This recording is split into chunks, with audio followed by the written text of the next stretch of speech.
Nós vamos dar continuidade aos nossos estudos, né? Nós estamos tratando um pouquinho sobre Deus, ou relembrando um pouco mais sobre essas doutrinas básicas. Até a semana retrasada nós tratamos um pouquinho sobre a questão dos nomes de Deus, e nós vimos que o Senhor resolveu se revelar a nós. Só é possível nós tomarmos conhecimento a respeito de Deus porque o próprio Deus resolveu se revelar, e Ele fez isso não só na perspectiva da revelação geral, né, com a criação, mas também de um modo específico com a revelação especial, né, que é aquilo que nós temos hoje com a palavra do Senhor. Já estudamos um pouquinho sobre isso, vimos o quão importante é a Bíblia, o quão segura ela é, no sentido de reconhecermos aquilo que vem de fato do próprio Deus, durante todos esses quase 1.600 anos, né, de período de revelação, cerca de 40 autores, toda essa coerência, essa perspectiva de nos apresentar aquilo que Deus é, o que Deus fez, e todo o plano da redenção, explicando as questões essenciais aí da alma humana, né? Então, o próprio Deus se revelou. E aí nós vimos também que é possível a gente conhecer quem quer que seja, mediante algumas características. Primeiro, até nos relacionamentos interpessoais, o que acontece é que nós, para termos intimidade e conhecermos as pessoas, nós perguntamos o nome e uma série de situações. Deus também faz assim. Nós estudamos então sobre os nomes de Deus, vimos que tanto no Antigo Testamento como no Novo Testamento,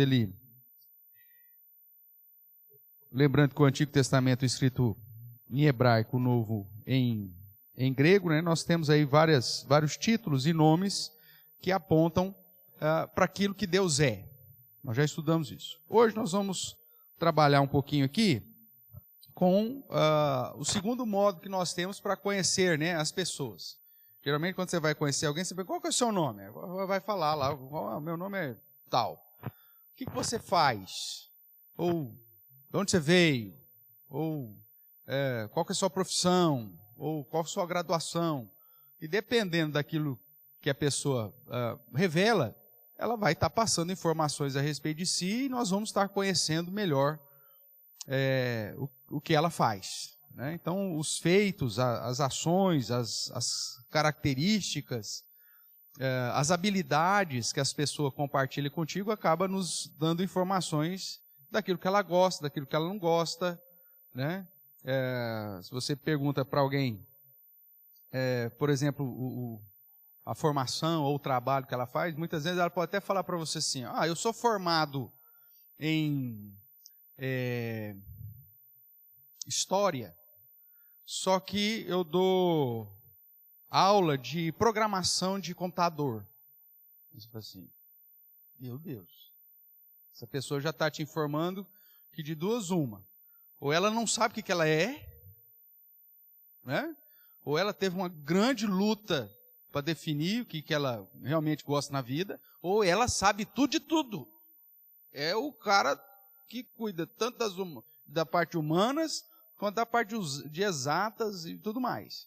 Ou ele vai estar depois, com o tempo, se indicando, falando: não, era a vontade do meu pai que eu tivesse diploma de história, então para satisfazer a vontade do meu pai, nunca fui de humanas, mas fui lá, dei o diploma para o meu pai e para minha mãe, e aí depois, eu fui fazer aquilo que realmente é a minha cara, que realmente eu gosto. Veja, até nesses desencontros, você acaba tendo informações a respeito daquilo que a pessoa é, da essência da pessoa, né?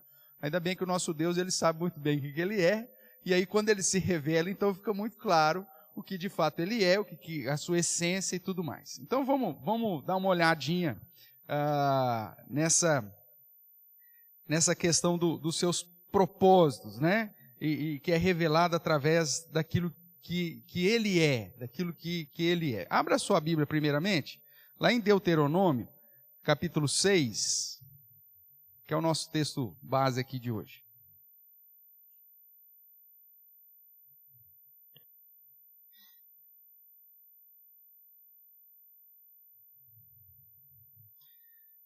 O verso 4 aí,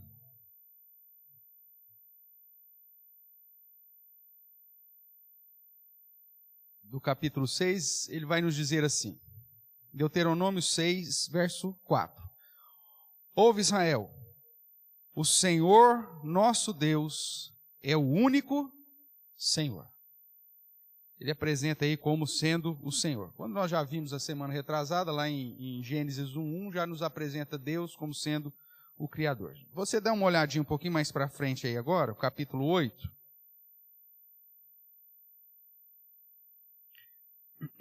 Nós vamos ver aí algumas questões relacionadas também à ação de Deus.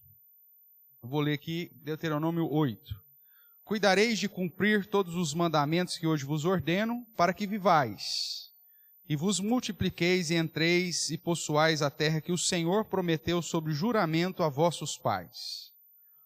Recordar-te-ás de todo o caminho pelo qual o Senhor teu Deus te guiou no deserto estes 40 anos, para te humilhar, para te provar e para saber o que estava no teu coração, se guardarias ou não os seus mandamentos. Ele te humilhou, te deixou ter fome e te sustentou com o maná, que tu não conhecias, nem teus pais o conheciam, para te dar a entender que não só de pão viverá o homem, mas de tudo que procede da boca do Senhor viverá o homem. Até aqui. Nós vemos então que nesse registro especial aqui de Deuteronômio 8, Moisés está recapitulando as ações de Deus, inclusive no relacionamento com o povo, e mostrando que todas as atividades, as ações e as demonstrações do que Deus havia realizado no meio daquele povo tinham um propósito, tanto de revelar quem Deus era, um Deus que promete, um Deus que cumpre, um Deus que protege, um Deus que alimenta, um Deus que cuida e tudo mais, mas ao mesmo tempo para provar o coração do povo, para ver se esse povo era um povo fiel, se esse povo era um povo que estava disposto realmente a andar com esse Deus em intimidade, em fidelidade. Então, em qualquer relacionamento, irmãos, existe essa situação de troca, né? Onde você acaba recebendo informações e a própria revelação que a pessoa traz, mas você também demonstra qual que é o seu retorno, ou aquilo, as suas intenções, o que você deseja, qual que é a sua intenção em relação àquele relacionamento e por aí vai. No relacionamento com Deus é a mesma coisa. Então, não só pelos seus nomes nós identificamos quem Deus é e aquilo que Ele faz ou fez, mas também nesse relacionamento onde, através dessa interação com Deus, nós recebemos mais informações daquilo que Deus é e, ao mesmo tempo, Deus vai nos conduzindo para que compreendamos também como que nós reconhecemos esse Deus.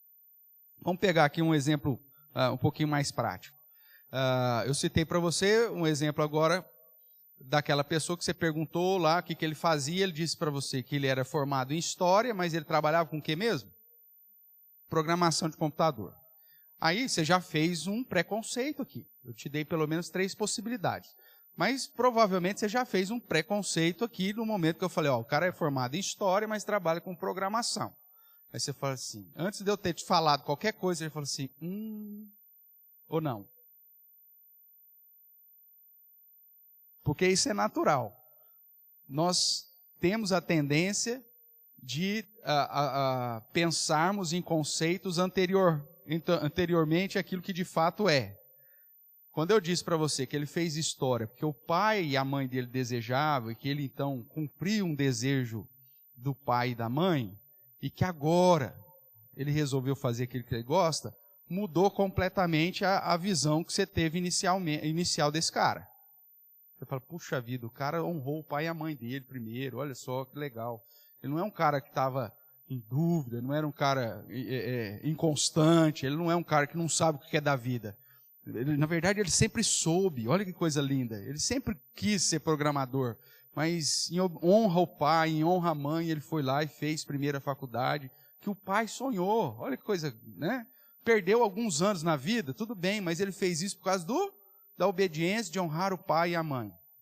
Só que quando eu disse para você que ele era formado em História, que trabalhava com programação, provavelmente o seu preconceito conduziu à primeira postura que eu te coloquei. Esse cara não sabe o que ele quer da vida.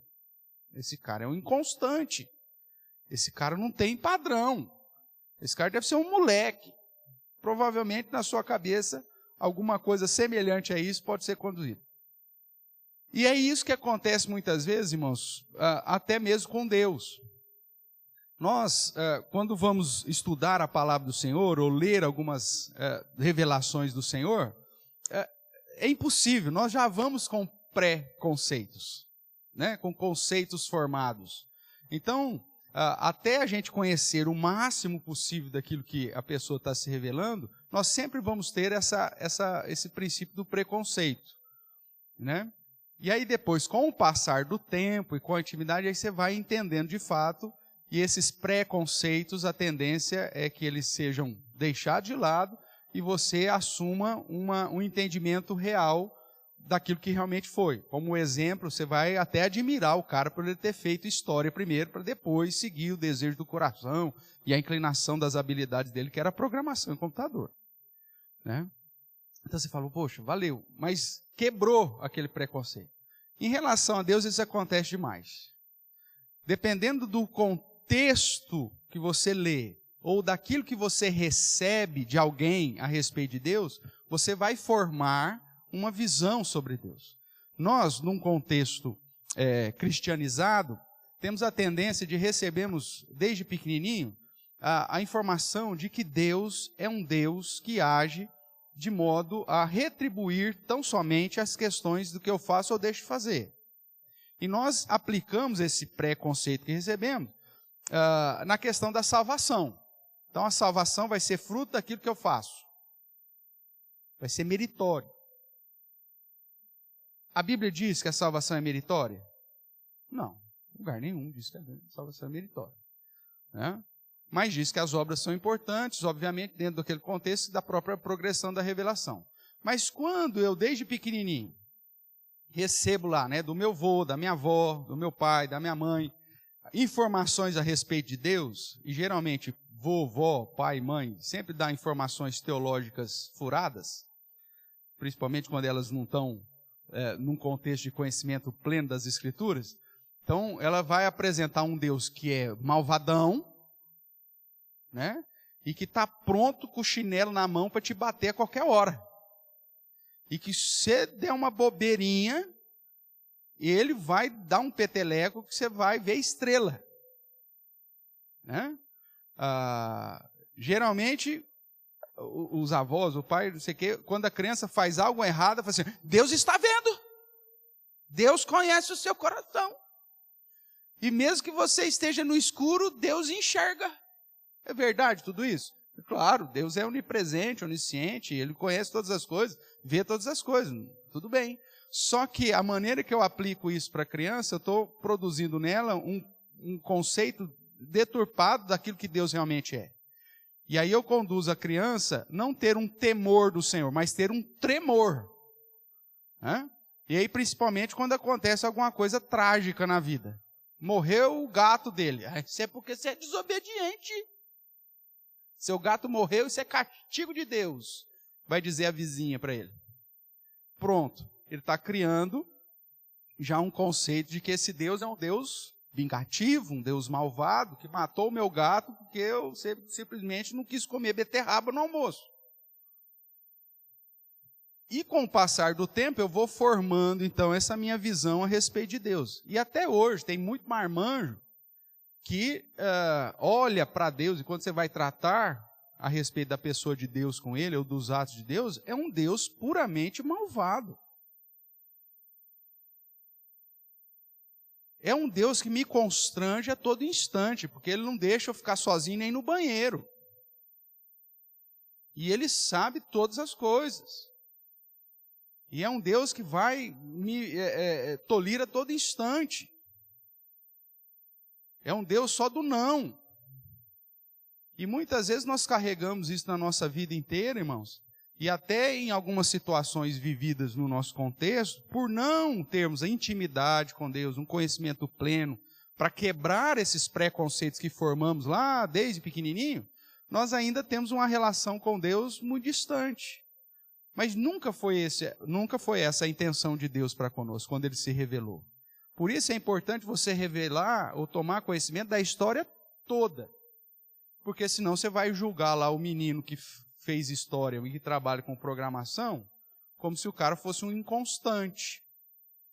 E, na verdade, quando você conhece a história toda, você vê que, na verdade, ele tem alguns princípios nobres, né? De honrar pai e mãe, de agir pensando na família e não em si mesmo, né? E que depois, então, agora, dentro de um contexto de já ter satisfeito os pais e até conduzido o entendimento de que aquela não era a área que ele tinha mais inclinação, então ele foi fazer aquilo que ele realmente pode fazer diferença no mundo e trazer benefício para todo mundo. Então, o conhecimento da história toda faz muita diferença. Então, conhecer Deus, ou tudo aquilo que Deus revelou a respeito de si, faz toda a diferença. Se você pega, talvez, um contexto do Antigo Testamento, onde você vê Deus agindo na preservação do seu povo e da linhagem messiânica, com uma postura dura, inclusive com uma ação de guerra e de punição sobre os povos, né, que estavam tentando destruir a linhagem messiânica, e você ficar só com esse ponto da informação, da revelação de Deus, você vai ver um Deus, talvez, um Deus que não é gracioso, um Deus que não é amoroso, um Deus que não é redentor, e que somente no Novo Testamento começa a apresentar alguma figura nesse sentido.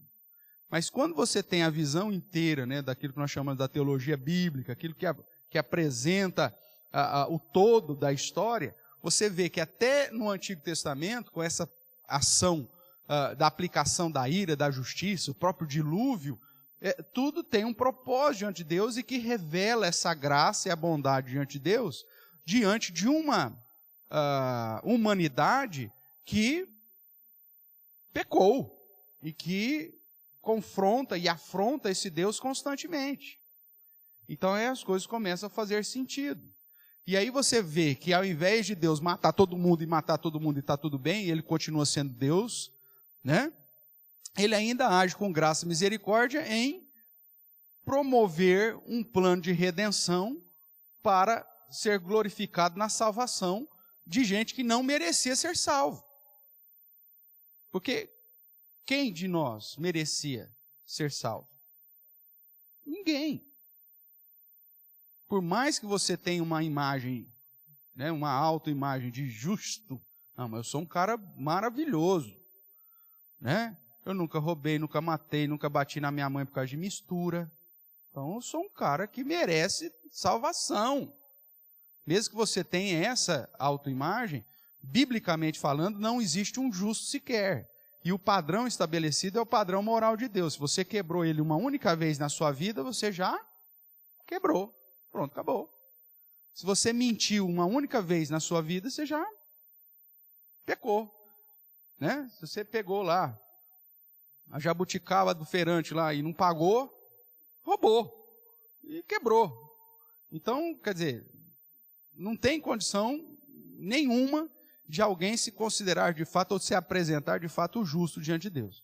Mas eu só vou entender que mesmo esse Deus que foi duro em preservar a sua linhagem e a linhagem, os descendentes, né, da onde geraria o Messias, demonstra amor para com a salvação daqueles que ele separou para si, eu só vou ter noção disso quando eu conhecer a história inteira.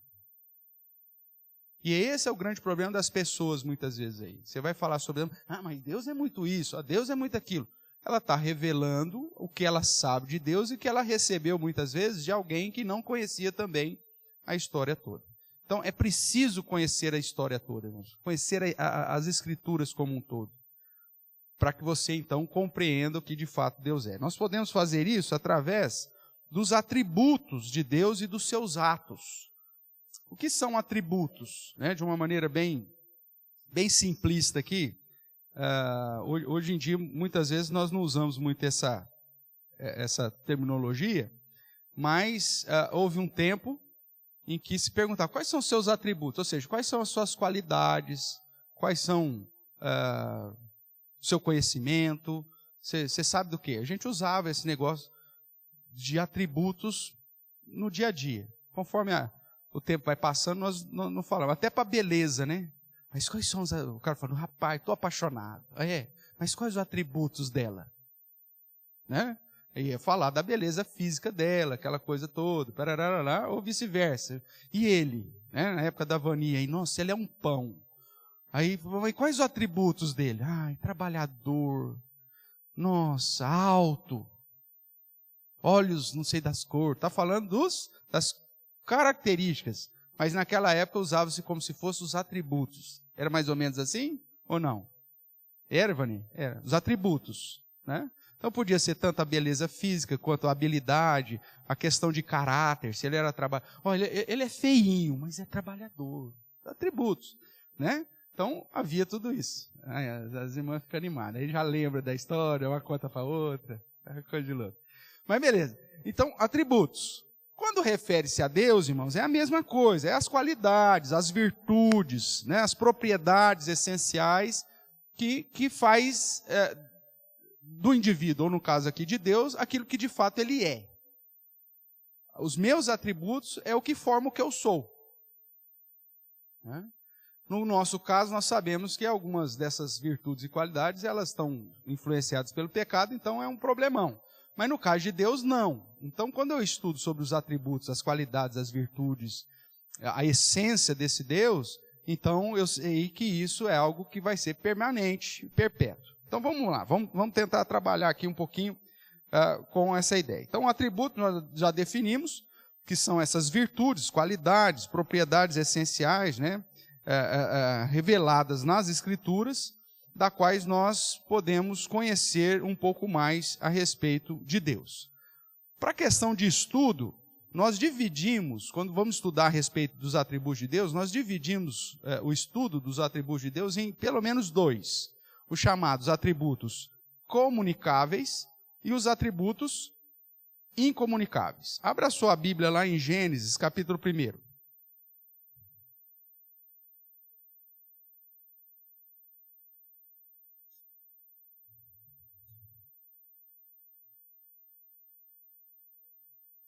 Verso de número 26. 26 e 27, nós vamos ler. Acompanhe a leitura que farei, diz assim: Disse também Deus, façamos o homem como?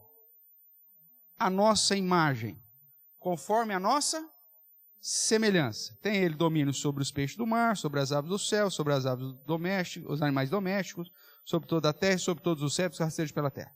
Verso 27. Criou Deus, pois, o homem como? A sua imagem. A imagem de Deus os criou. Homem e mulher, ou macho e fêmea, os criou. O que significa criar a sua imagem, a sua semelhança? Olha aí para o lado aí. Quem está do seu lado é diferente do você? É tudo igualzinho, é tudo cara de um focinho do outro? Não, somos todos diferentes. Então, peraí. Que significa, como assim, criado a imagem e semelhança de Deus?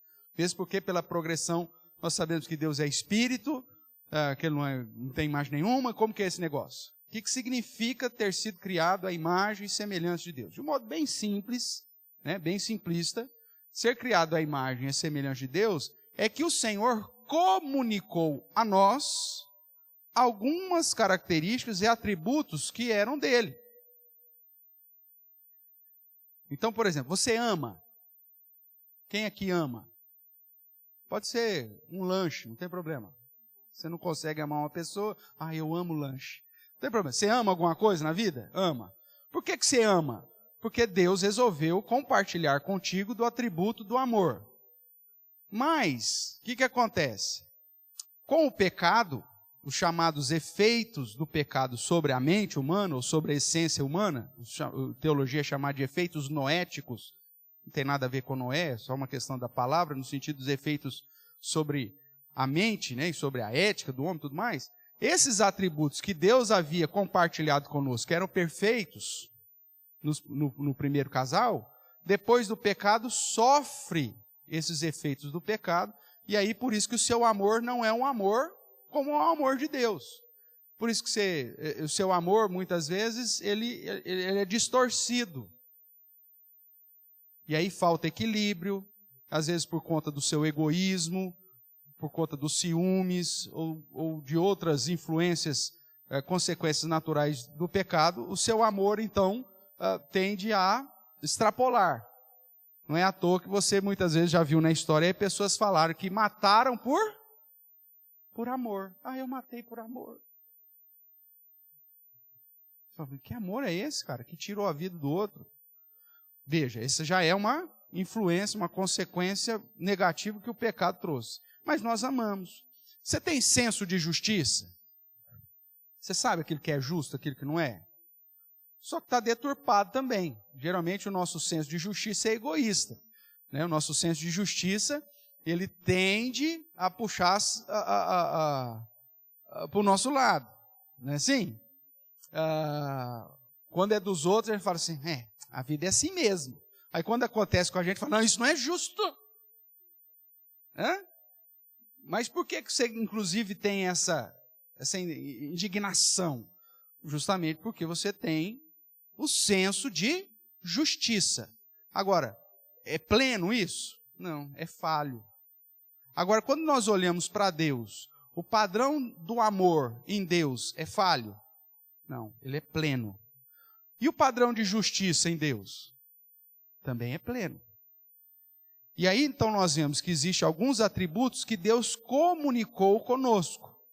Por isso, são chamados de atributos comunicáveis. Quando Ele nos criou a sua imagem e semelhança, na verdade, Ele estava atribuindo a nós algumas características que são vistas em Deus. A diferença é que, com o pecado, os nossos atributos, eles são todos desiguais e, geralmente, influenciados para o mal e para o pecado. Em Deus, todos os atributos são iguais. São plenos.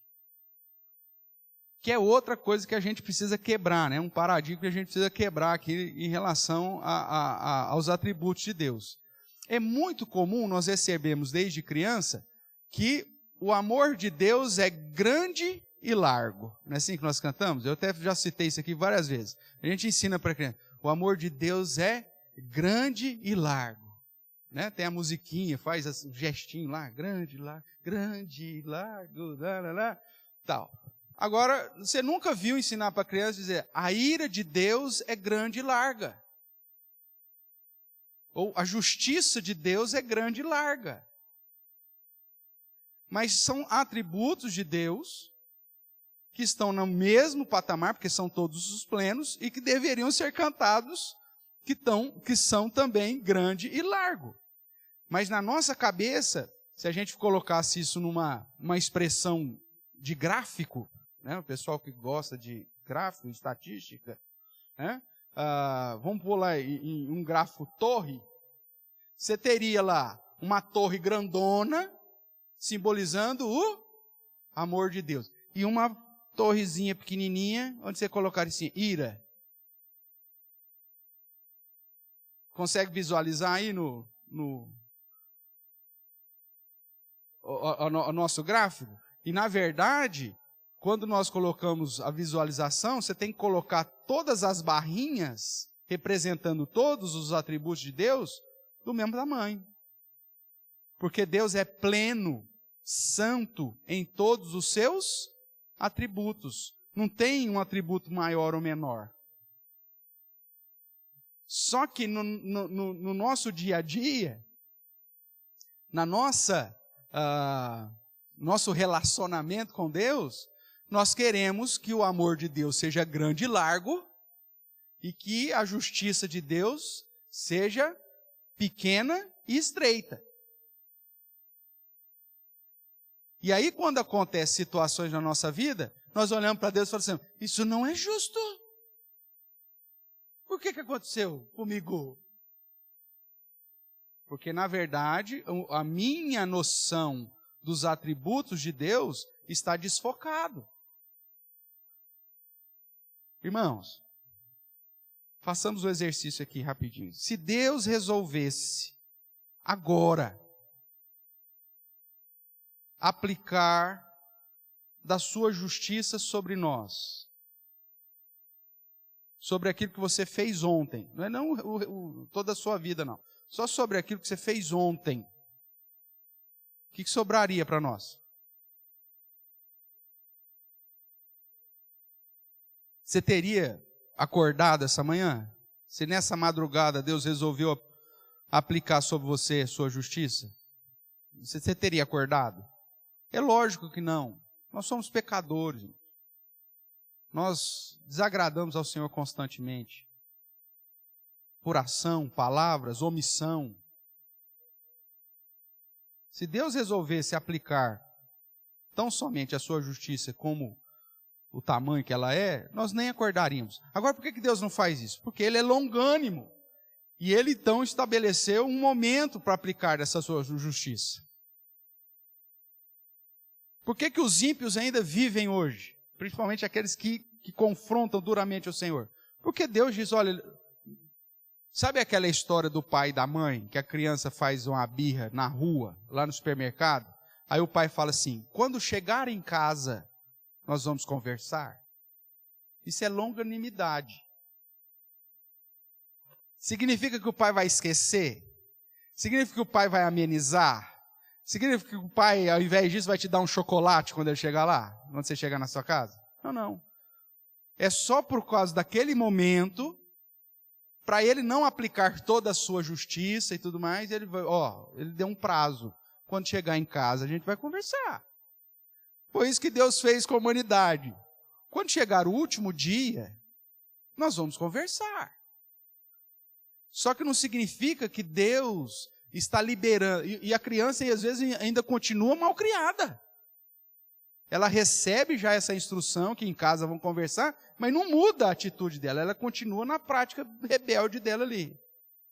Só vai aumentando o negócio para no dia final o trem ser daquele de lascar realmente. Mas essa é a situação. Agora não significa, porque Deus disse que quando chegar em casa nós vamos conversar, que a justiça dele é menor, ou que a ira dele é menor do que o amor. A própria essência da sociedade, irmãos, pensando aí como sociedade, o fato de ter lei já mostra, já aponta o fato de que essa sociedade reflete esse atributo de Deus. Como que o Estado não me protegeu aqui na esquina de ser assaltado e levar um tiro na testa? Tem como o Estado colocar um policial para cada indivíduo? Não, não tem. Agora, se não tivesse uma lei, se não tivesse um mecanismo para punir esse cara que me assaltou e me deu um tiro na testa, aí eu poderia dizer que o Estado é injusto. Não existe lei, é uma terra sem lei. Mas o fato de ter a lei já aponta que, em tese, esse Estado, ele busca pela justiça. Vai ser falha? Claro, não é Deus. Mas o simples fato de ter um sistema judicial, um sistema prisional, um sistema... aponta para a essência da justiça, que é um dos atributos que Deus comunicou conosco. Então isso você vê tanto no indivíduo, quanto também na coletividade. Tudo bem até aqui, irmãos? É lógico que nós não vamos entrar na discussão agora, mas é injusto, as leis são injustas. Nós estamos tratando de pessoas pecadoras, tentando agir de acordo com o atributo que recebeu de Deus, um atributo que em Deus é pleno e perfeito. Tudo bem? Então, atributos comunicáveis. O que Deus comunicou aos homens quando o criou, a sua imagem e semelhança. Eu falei aqui do amor, eu falei da justiça. Me dei pelo menos mais 3 exemplos de atributos comunicáveis. A ira também. A ira em Deus não é pecaminosa, mas em nós é. Tanto que a Bíblia não te proíbe irar. O que a Bíblia diz para você? Irai-vos e não pequeis. A indignação, irmãos, a ira em si, por ver um ato injusto, ou por sofrer uma injustiça, ou por ver uma situação que você sabe que não está certa, não tem problema nenhum. O problema é que muitas vezes associado a essa ira, me conduz à violência, me conduz a querer fazer justiça com a própria mão, me conduz à maledicência, me conduz aos xingamentos, me conduz ao que mais? Uma série de coisas. E aí a gente peca toda hora. né? Semana, o pessoal fala que eu converso demais no trânsito, né? Eu falo demais no trânsito. Mas tem hora que você fica indignado com aquilo que você acaba vendo aí. Não tem problema. O problema é o que vem depois. Que aí você já olha para o cara e fala assim: ô meu amado, querido, lindo, por que você fez isso? Né? Se fosse nesses termos, tudo bem. Mas o problema é que você não chama ele de amado, lindo, meu querido, por que você fez isso? Né? Você acaba falando mal da mãe dele, coitadinha, que nem estava no carro. Né? Então, veja, o irar, tudo bem, só que a sequência da sua ira que foi o problema. No caso de Deus, ele tem um atributo ira? Tem. Só que a ira de Deus nunca é pecaminosa. Porque ele se indigna pelo fato daquilo que foi feito, e aí usa da sua justiça, que também é plena, para aplicar aquilo que se deve sobre quem ele se irou. Né? Aí você vê, por exemplo, vamos pegar, Deus permitiu a ira para matar lá todos os, Monitas, Maniquitas, sei lá eu quem lá. Aí você vai pegar, os egípcios, matou os primogênitos dos egípcios. Olha aí. Quem que fez primeiro? Moisés teve que entrar lá na cestinha lá, por quê? O que o faraó estava fazendo? Matando todo mundo, cara. Aí Deus fala, então é o seguinte, meu amigo, agora você vai colher a consequência aqui, vai morrer seus primogênitos. Nossa, Deus é malvado. Não. Ele simplesmente agiu com justiça. Pronto. Quando você vê o todo, as coisas começam a fazer mais sentido. Então a ira de Deus é um exemplo? Foi compartilhado conosco, inclusive? O problema é que o pecado, ele vai apimentar a nossa ira. E vai gerar pecado. Mais e mais pecado. O que mais? Então, amor, justiça, ira, o que mais? Oi? O perdão? Não, o perdão é uma ação, né? Não é um atributo. Misericórdia. A misericórdia, sim, é um atributo.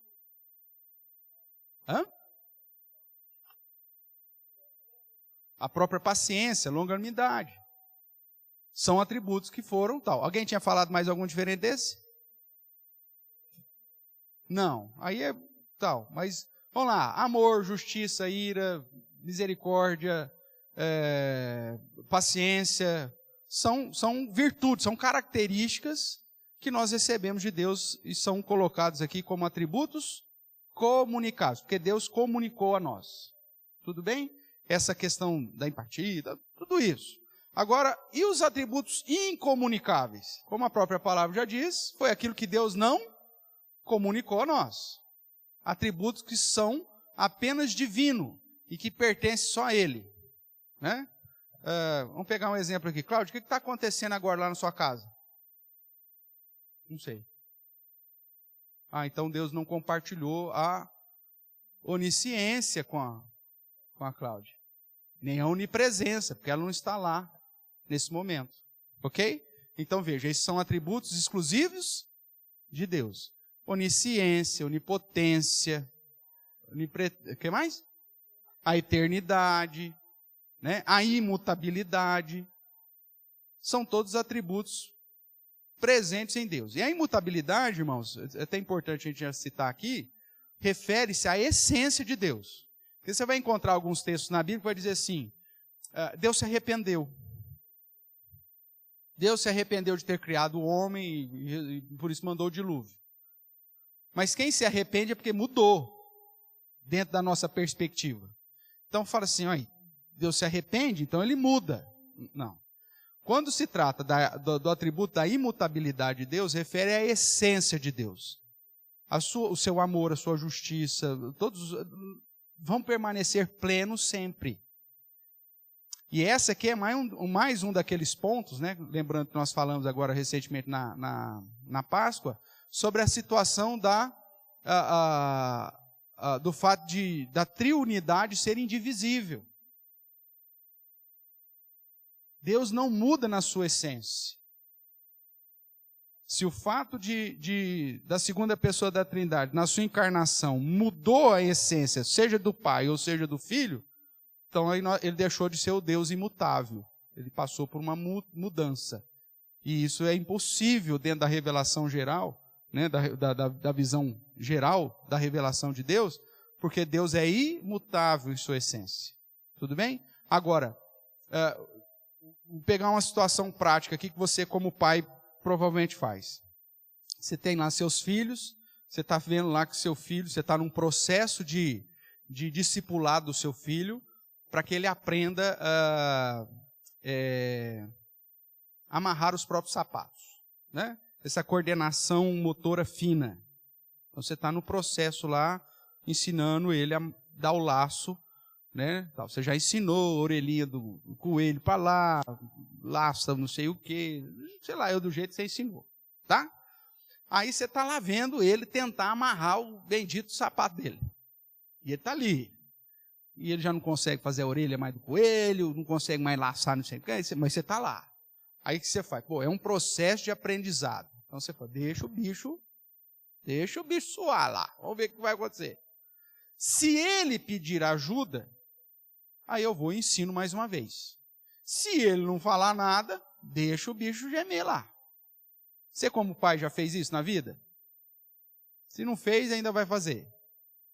Né? Eu sei que o Juninho está com 47 anos agora, então agora você já vai começar a deixar ele ficar um pouquinho mais independente. Então, se você não fez até agora, a partir de agora provavelmente vai acontecer. Mas você está lá. Vamos lá, Juninho, aprenda aí a amarrar o seu sapatinho. Né? Ou então tem mãe que só compra sapato de enfiar o pé, que é justamente para não ter o trabalho de ensinar o filho a amarrar. Não faça isso não. Compra o mais difícil. Deixa o menino aprender lá. Né? Não, essa põe, é só croque. Essa tem croque. Fica com o pé chato, parecendo um pé de pato, e não aprende a dar laço nunca na vida. Não faça isso. Compra lá, botinha, ortopé, e ensina ele, inclusive, a passar o cadarço. Né? Nem sei se existe mais. Existe isso? Existe? Meu Deus do céu. Tem isso, né? Não sabe, então. Porque só põe croque no pé do moleque. Então, veja lá. Você está no processo. Só que você já identificou. Se ele pedir ajuda, o que você vai fazer? Você vai lá ensinar de novo. Significa que você mudou? Não. Você já havia colocado no seu coração que você só iria ajudar se ele solicitasse. Se ele não solicitou, você ia deixar quieto. Nada impede, irmãos, de Deus, na sua grandeza, na sua soberania, ter determinado algumas das suas ações à ação da criatura. Se ele pedir ajuda, eu vou ajudá-lo. Se ele não pedir ajuda, eu vou deixar ele tocar. Se ele começar a ficar com raiva, arrancar o sapato e jogar na parede, opa, aí eu vou agir de uma maneira dura com ele também. Então veja, nada impede de nos decretos de Deus ter determinado as suas ações segundo a reação ou a ação da própria criatura. Então Deus criou o homem, ótimo, e diz para o homem, me obedeça. Aí o homem não obedeceu. Aí Deus fala, então agora você vai estar separado de mim. Ah, Deus mudou, porque Ele criou o homem para ser a sua imagem e semelhança. Não, meu amigo. Dentro dos decretos, a situação ou a resposta do homem àquilo que Deus havia estabelecido vai determinar uma nova postura do pai agora. Se o filho está amarrando direitinho, o pai é isso aí, elogia. Se o filho está com dificuldade, pede ajuda, opa, o pai se propõe a ensinar mais uma vez. Agora, se o filho arranca o sapato e joga pela janela, opa, o pai vai ter uma outra reação que ele já tinha colocado no coração, inclusive, para fazer. Tudo bem quanto a isso? É lógico que exemplos assim são sempre simples e toscos, né? Mas é a ideia de que algumas situações que a Bíblia registra como mudança na ação de Deus, não revela mudança na essência de Deus. Porque Deus é imutável nesse sentido. Mas é um outro exemplo. A questão de ser infinito, né? São atributos que ele não comunicou a nós. Alguns vão dividir entre atributos naturais, atributos morais ou atributos de sabedoria. Mas isso se você só quiser se aprofundar um pouquinho mais nesse estudo, Porque aí o que ele vai fazer? Vai pegar a lista de atributos. E aí ver quais atributos referem às questões que Deus comunicou conosco com questões naturais, ou questões morais, ou questões de sabedoria. Tá? Um atributo que é pouco falado, né?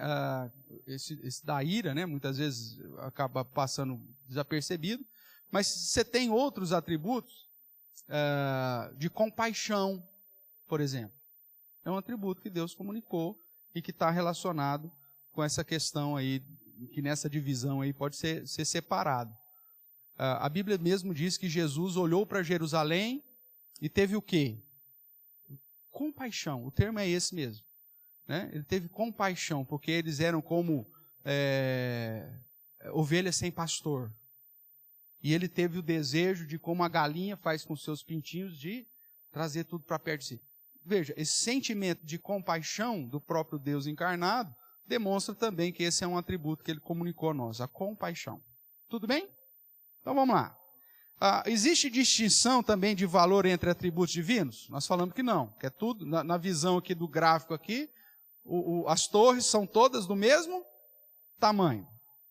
Vamos ver alguns exemplos aí. Nós lemos Deuteronômio 6,4, que o Senhor é o único Deus.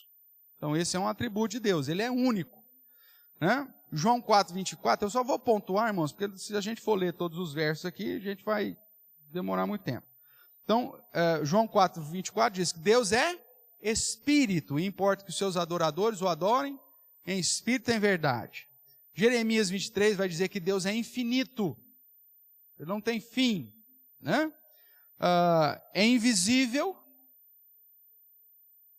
Deus está aqui hoje? Sim.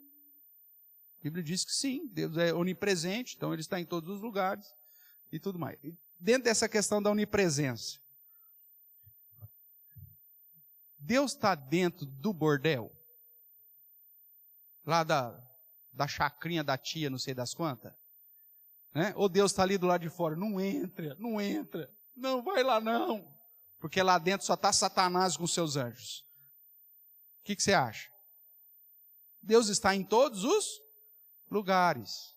A diferença, irmãos, é que dentro dessa presença de Deus, dependendo do lugar, ele vai estar manifestando a sua graça, a sua bondade. Por exemplo, a igreja, ou o local que nós reunimos para adorar a Deus. Não importa se é debaixo de uma mangueira ou aqui.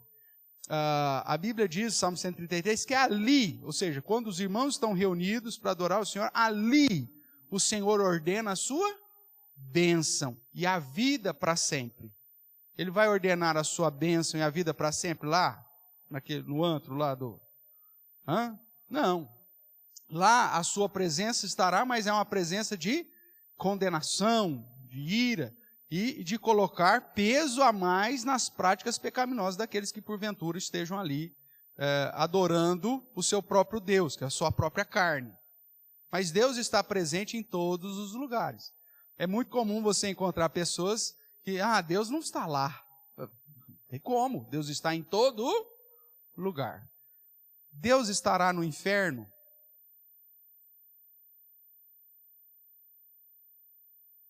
Não só estará, como já está. O inferno já é um local intermediário. Deus estará no lago de fogo, de enxofre, depois do estado final? Sim, Deus é onipresente. A diferença é que lá ele estará com a sua presença de ira, de justiça, né? Punindo os ímpios, inclusive punindo o próprio Satanás, porque Satanás não tem reino. Só Jesus, só Deus tem reino. Dentro da visão que a gente recebe do catolicismo, o céu é o reino de Deus. E o inferno é o quê? É o reino de Satanás. Onde a Bíblia diz isso? Em lugar nenhum.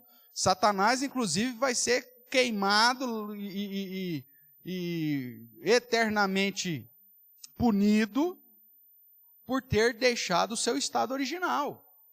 Então o inferno não é onde Satanás está lá sentadão no seu trono lá, e aumenta o fogo aí.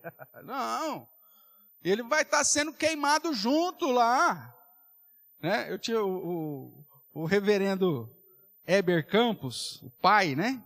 Tem o pai e o filho. O professor nosso, ele goiano, né? Aí ele diz assim, ele está lá, com aquele sotaque dele todo, falava, Satanás estará lá também, sendo chuchado pelo fogo eterno. Falava assim. Porque a ideia é que ele vai sofrer da mesma forma.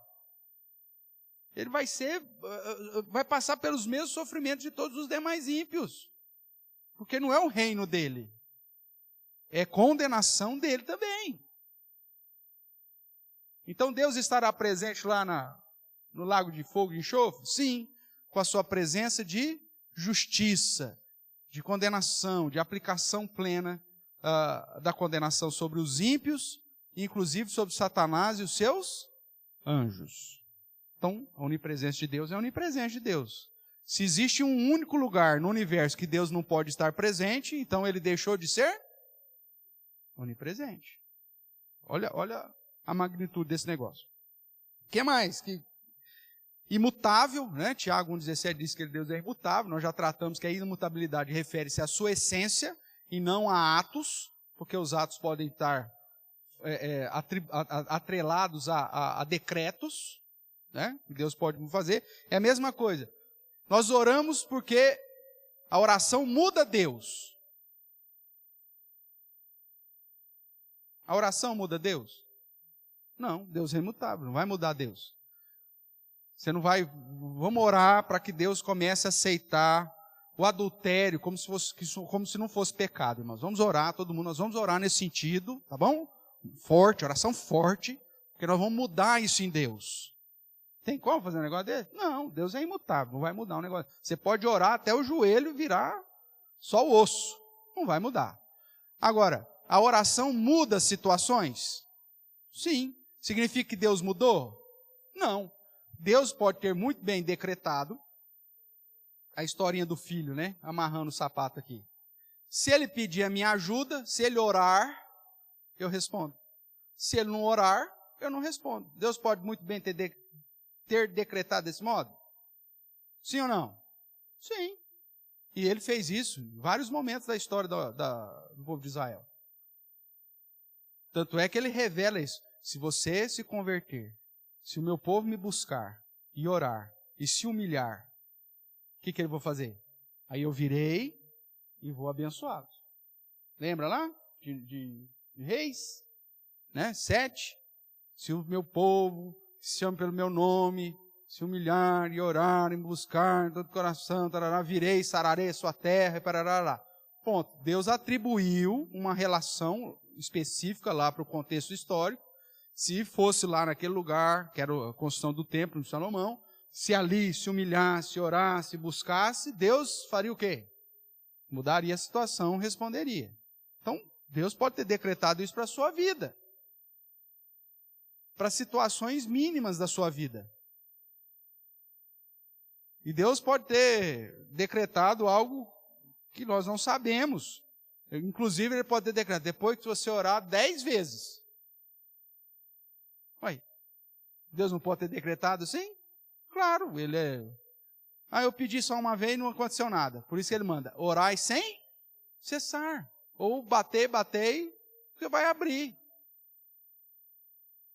Por isso que a oração, irmãos, é a chave da mudança das situações, porque você não sabe quanto que Deus decretou. Então você tem que orar. Enquanto a situação não muda, ou quando você não tem a resposta daquela situação, você tem que orar. Veio a resposta? Tá. O próprio Jesus orou a mesma oração quantas vezes? Pai, se possível, afaste de mim esse caso, mas não seja feita a minha vontade, sim a tua. Lembra que ele fez... Quantas vezes ele fez essa oração? 3 vezes. Aí depois viu que não ia mudar mesmo, que ele tinha que ir para a cruz, e pronto, ele foi como filho obediente até a morte de cruz. Pronto, acabou. Quando a resposta vem, não tem o que você fazer, você simplesmente acaba. Mas enquanto a resposta não vem, você ora. Quantas vezes for preciso? Quantas e quantas histórias nós temos aí de pessoas, esposas, né, ou maridos. Orei 30 anos pela minha esposa. Para ela se converter. Tudo bem, meu amigo. Que bom que você permaneceu firme em oração. Deus só foi responder depois de 30 anos. É o tempo dele, é o propósito dele.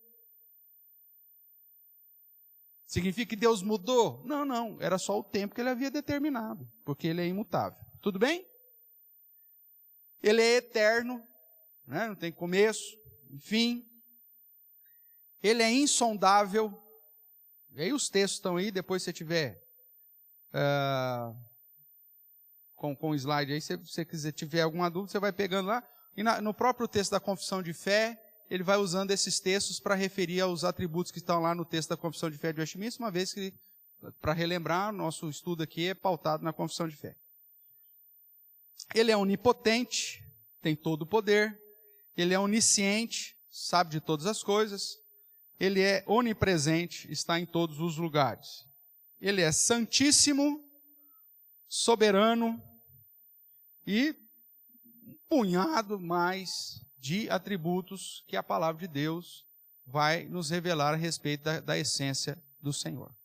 Agora, eu deixei aqui propositalmente o último como soberano, porque esse aqui, irmãos, talvez seja o atributo mais ferido pelos homens, na definição das outras doutrinas.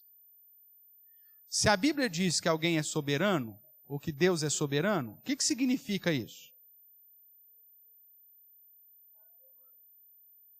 Tem alguém acima dele? Não, se ele é soberano, ele não tem ninguém acima dele. Esse Deus, por ele ser soberano, ele se submete à vontade de outro alguém? Não, se ele é soberano, o que prevalece é sempre o quê? A sua vontade. Ele não se submete à vontade alguma. Ele então, já fazendo aqui já uma alfinetadinha aqui, mais para frente nós vamos estudar. Se Deus, que é soberano, e que não tem ninguém acima dele, e que não se submete à vontade de ninguém, esse Deus ficaria submisso ou sujeito à vontade do homem para a salvação? Como a gente vê para... você tem que dar uma chance para Jesus. Você tem que aceitar Jesus no seu coração. Espera aí. Qual que é o rabo, qual que é o cachorro aqui? Quem que é o boi e quem que é o carro? Quem que é o poste e quem que é o cachorro? Porque se eu inverto, eu estou ferindo o atributo da soberania. Se Deus, imagine assim, eu enviei Jesus, morreu por toda a humanidade, eu tenho tanto desejo desse povo entrar em comunhão comigo, mas agora eu fico torcendo para alguém me dar uma chance, para alguém me aceitar. Ele deixaria de ser soberano se assim ele agisse. Ou não? Sim. Então, se a Bíblia diz que ele é soberano, irmãos, que tudo acontece segundo o seu propósito e mediante os seus decretos, nem mesmo a salvação pode depender do homem. Porque Deus então ficaria assim, eu queria tanto que o Paulinho se convertesse. Eu queria tanto que, o Igor, mas ele não quer, vou fazer o quê? Essa é uma característica de alguém que é soberano? Não.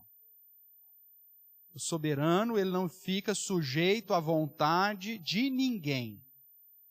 Ele é soberano. Então, esse atributo é um atributo chave para definir toda e qualquer doutrina daqui para frente. Porque nenhuma doutrina pode ferir qualquer atributo de Deus, mas de um modo especial não pode ferir a soberania. Quando eu então defino que a salvação depende do homem e não de Deus, eu estou quebrando o atributo da soberania de Deus. Estou colocando Deus abaixo da vontade do homem. Se o homem quiser, Deus então aplica sobre ele a salvação. Se o homem não quiser, Deus vai ficar passando vontade. Deus passa vontade? Não, não passa. Porque o seu atributo de soberania nunca pode ser ferido. Tudo bem até aqui? Tranquilo? Isso fica claro até quando Jesus está lá diante de Pilatos, né? Onde Pilatos, cheio de si, chega para ele. Você não sabe que eu tenho autoridade aqui para te matar ou para te livrar? É o que Jesus fala? Realmente você tem. Mas você tem porque foi te dado Essa autoridade veio lá de cima. Deus permitiu essa autoridade, mas não é porque você é maior do que Deus. Então, lógico, dentro dos decretos e dos propósitos eternos de Deus, dentro da soberania de Deus, ele pode designar autoridade a outro, que inclusive vai fazer algo contrário ao padrão. Tudo bem, mas Deus continua sendo soberano. Deus é soberano, irmãos. Esse joguinho de palavras aqui é importante, né?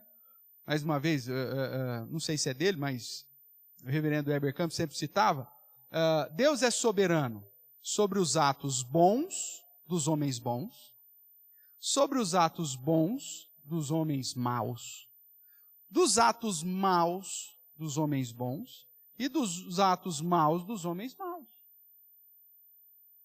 Ai, entrou lá, matou criancinha. Onde Deus está? Deus está no mesmo lugar, sendo soberano do mesmo jeito, e inclusive sendo soberano sobre essa tragédia, para imputar sobre os homens a sua condenação e aumentar a sua dívida. Deus vai deixar isso impune? Não, quando chegar em casa a gente conversa. Esse em casa é que dia mesmo que nós falamos? No dia final, dia do juízo. Mas Deus não vai deixar isso impune. Agora não significa que Deus, onde estava Deus? Quem que produziu toda essa tragédia? O próprio coração do homem. Que Deus, na sua grandeza, deu essa liberdade de agência para ele, para agir de acordo com a sua natureza. Agora, ele vai estar isento de receber a responsabilidade disso? Não, mesmo que seja só lá, quando chegar em casa, no dia final. Tudo bem, irmãos? Ótimo. Que mais nós poderíamos dizer aí de atributos, né? Ele é todo suficiente, cheio de amor, gracioso, justo, avesso ao pecado, criador, triuno, né? Que é algo que a gente tem trabalhado, que é uma mudança muitas vezes na expressão, né? De falar sobre trindade ou triunidade. Então, quando a gente usa a expressão triuno, na minha perspectiva, inclusive, ela é mais completa, porque além de apresentar o fato de que Deus se manifesta em 3 pessoas distintas, mas essas 3 pessoas não têm essência diferente. Por isso que a doutrina diz, é um só Deus que subsiste em 3 pessoas. Mas as 3 pessoas da mesma essência, do mesmo poder, da mesma glória, da mesma coisa de tudo. Então, o termo triuno reflete muito mais a nossa doutrina do que simplesmente falar que Deus é a trindade. Sabrina?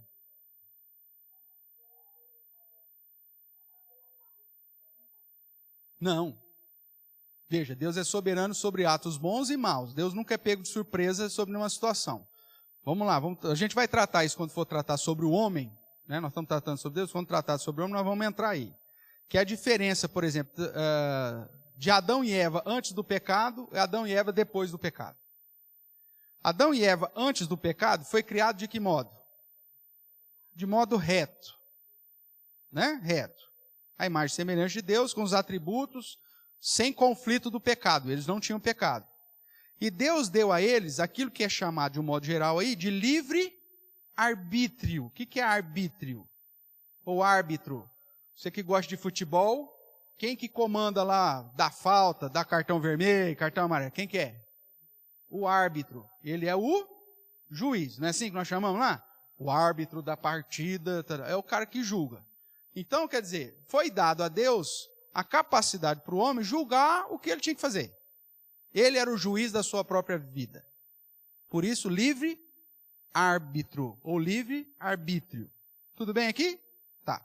Então, com o livre arbítrio, Adão e Eva, eles tinham a capacidade, como eles eram retos, de permanecer na retidão, mas como eles tinham esse livre arbítrio, dependia deles, eles podiam escolher fazer algo contrário à sua natureza. Algo que eles não conheciam, que era o pecado, que era a desobediência. O que Adão e Eva fizeram? Depois de um tempo, nós não sabemos quanto tempo, mas ele resolveu usar dessa liberdade para escolher fazer aquilo que não fazia parte da essência deles. Quando ele usa esse livre-arbítrio e come da árvore do... Qual que era a árvore que ele comeu? Conhecimento do bem e do mal. Ele passou então agora a ser como Deus. Conhecer o bem e o mal, é isso que vai dizer lá. Mas é a ideia de que agora a essência dele muda. Ele não é mais reto. Ele conhece agora tanto o lado bom quanto o lado mal. Então ele é agora capaz de agir tanto corretamente quanto de um modo errado.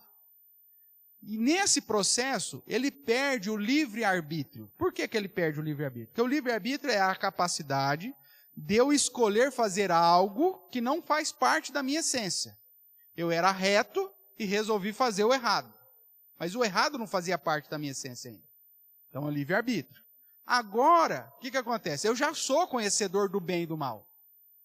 Então, quando eu decido fazer algo que é bom, eu estou indo contra a minha essência? Não, eu sou conhecedor do bem. E quando eu resolvo fazer algo mal, eu estou indo contra a minha essência? Não, eu também sou conhecedor do mal. Então agora, depois do pecado, a teologia ela usa um termo que é livre agência, que é a liberdade de agir conforme a sua essência. Então por isso que hoje, Everton, eu consigo, em alguns poucos momentos, agir corretamente diante de Deus, e na maioria das minhas vezes agir de modo como um conhecedor do mal. É lógico que o pecado, ele acabou comigo, porque ele me inclina muito mais para o pecado, para o mal, do que para o bem. Mas eu consigo fazer alguma coisa boa de vez em quando? Então, uma demonstração de amor, um senso de justiça, uma postura correta de vez em quando na minha vida? Sim. Mas por quê? É porque eu sou conhecedor do bem e do mal. O pior ímpio, aquele que não crê em Deus, ele tem hora que age práticas do bem e práticas do mal. Por quê? Porque é a essência dele, ele é conhecedor do bem e do mal. A Bíblia diz que todos os homens nascem com a lei de Deus gravada no coração e na mente. E essa lei, a consciência, né, vai ora acusá-lo e ora defendê-lo. Então você pega lá, tem algumas biografias, né, de Hitler, por exemplo. Cara bonzinho? Não, historicamente nós sabemos o que ele aprontou. Mas na biografia mostra como que ele era sensível, por exemplo, com os animais. Olha só que coisa maravilhosa. Cuidava bem da criação de Deus. Só que aí depois matava todos os outros. O que adianta? Mas veja, mesmo um cara que é uma personificação do mal, na nossa concepção de senso comum, ele também tinha atos bons, benéficos, porque ele era conhecedor do bem e do mal. Então essa é a nossa realidade. Eu tenho condições de falar, eu sou conhecedor do bem e do mal e agora eu vou voltar a ser só conhecedor do bem? Eu consigo voltar ao meu estado original? Não. Por isso que nós temos o processo da redenção, que é Jesus nos justificando, para que depois do acerto das contas lá, a gente volte para o padrão original. Vai dar um restart, como chama? Restart? Reiniciar? Um reset? Aí volta o estado original e aí nós vamos viver na presença de Deus, agora dentro dessa perspectiva, como Deus nos criou. Tendo os atributos que Deus comunicou a nós, também em plenitude. Então, com senso de amor, senso de justiça, misericórdia, tudo em plenitude. Para que a gente não caia de novo na prática do pecado. Não sei se eu consegui deixar claro aqui. Era mais ou menos isso? Você estava perguntando? Então, vamos lá. O que é que você queria saber?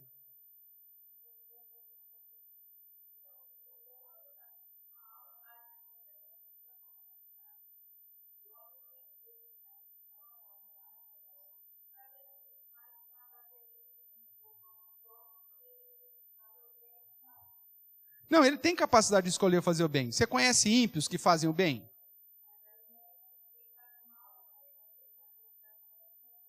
Tá. Não, também é dele. É a essência dele. O problema é o seguinte, que a salvação não é por obras. Então, mesmo o ímpio fazendo algo bem, algo de bem ou algo de mal, isso não vai mudar nada a realidade dele. Antes, pega lá Efésios capítulo 2, verso 1.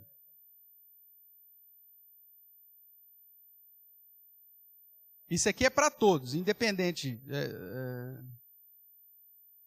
para todas as pessoas.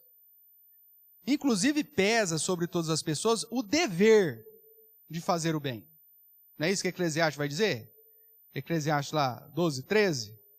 Em suma de tudo que tem se ouvido teme a Deus, guarde os seus mandamentos. E este é o dever só dos crentes. Não, esse é o dever de todos os homens. Efésios 2, 1. Então, o dever de fazer o bem é responsabilidade de todos. Só que a realidade espiritual de todo mundo antes de Cristo, qual que era? Ele vos deu vida, estando vós o quê? Mortos nos vossos delitos e pecados. Então essa é a realidade do homem espiritual. Imagine eu não sou tão ímpio assim, vai. Você pode se julgar, eu não sou tão ímpio assim. Então quando eu faço bem, é porque Deus agiu em mim. Não, eu sou conhecedor do bem e do mal, eu vou fazer esse bem. Só que esse bem, espiritualmente, ainda é contado como obras mortas. Não tem valor nenhum para Deus. Quando o ímpio, vamos pegar lá o pior, ele faz um ato bom de demonstração de amor ao próximo e vai lá e socorre e ajuda, tarará, espiritualmente isso não conta nada, porque ele está morto nos seus delitos e pecados. Então, se ele faz algo bom ou se ele faz algo mal, não muda a realidade espiritual dele. Só depois que Jesus alcança, que é por isso que eu uso aí no verso 6, se não me engano, que nós ressuscitamos em Cristo. Confere aí se é o verso 6. Tá. O verso 5 diz que a salvação é pela graça, e o verso 6 usa essa terminologia que indica, você estava morto e agora você ressuscitou. Em que sentido? Espiritual. A partir daí, desse momento que a graça de Deus te alcançou, te deu a fé salvadora, você ressuscitou, aí as suas obras começam a contar.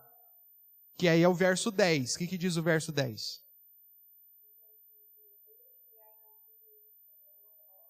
Que Deus preparou de antemão. Isso. Então, as minhas obras vão contar espiritualmente só depois da minha ressurreição, ou seja, do meu novo nascimento, da minha regeneração, da minha conversão. Antes de Cristo, mesmo que eu faça o bem, não vale nada. Então o ímpio consegue fazer o bem, e ele faz porque a essência dele, ele é conhecedor do bem e do mal. Ele não fez porque, não, ele fez porque ele era conhecedor do bem e do mal. Só que aquele bem que ele fez espiritualmente, não vale nada. É o caso de Ciro, por exemplo, né? O imperador Medo-Persa, que pôs o povo de Israel de volta para Israel, né? Trouxe de volta para Jerusalém. Ele fez uma prática boa e o próprio Deus soberano disse que Ciro é o seu servo. Só que Ciro fez esse decreto porque ele temia Deus? Não, porque era uma política do Império Medo-Persa. Eu devolvo ao povo para suas terras, eles produzem e pagam impostos. Enquanto que da visão babilônica, não, eu vou lá, destruo tudo e trago como escravo. Então, Ciro fez isso porque ele era bonzinho demais? Não, é lógico, estava debaixo da soberania de Deus, mas ele fez isso porque ele era conhecedor do bem e do mal, e as intenções dele não foram nem benéficas ao povo de Israel. Tanto é que ele restaurou todos os povos, não foi só o povo de Israel. Agora, espiritualmente, essa obra tem algum valor? Não. Continua sendo mortas nos delitos e pecados porque não foi feita em Cristo. Duda?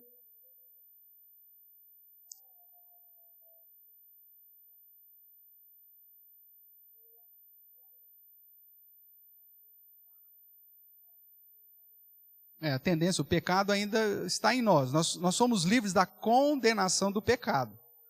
Mas não do pecado propriamente. O pecado ainda nos influencia. Por isso hoje, mesmo em Cristo Jesus, eu ainda escolho fazer coisa errada, que eu não deveria. Agora, aí passa a ser responsabilidade minha. Porque agora eu estou vivo. Então, quando eu decido fazer alguma coisa errada, eu estou contando. E é por isso que, mesmo sabendo que a salvação já está garantida em Cristo, eu ainda vou conversar lá em casa. Porque Jesus disse que vai julgar as obras de todo mundo. A diferença é que fala, não, em relação à salvação, você já está redimido no sangue, foi lavado, Jesus já te justificou, pagou a dívida, então tudo bem. Mas esteja ciente de que você não entrou aqui por mérito seu. Basicamente é isso. Tudo bem, irmãos? Isso a gente vai voltar a tratar quando entrar no estudo sobre o homem, porque aí nós vamos falar do pecado, da queda, livre-arbítrio, livre-agência, aí a gente vai aprofundar um pouquinho mais. O que eu quero que você guarde hoje, para a gente encerrar a aula de hoje, é que Deus atribuiu a nós alguns dos seus atributos, esses atributos foram manchados, mas se nós queremos realmente conhecer a Deus na sua plenitude, ou na plenitude daquilo que Ele revelou a nós, eu preciso conhecer a história toda. Se eu pego um atributo só, eu posso formar um conceito preconceituoso, né, a respeito do próprio Deus. Como a historinha do rapaz lá que fez história e tudo mais. Vamos ver para a gente encerrar.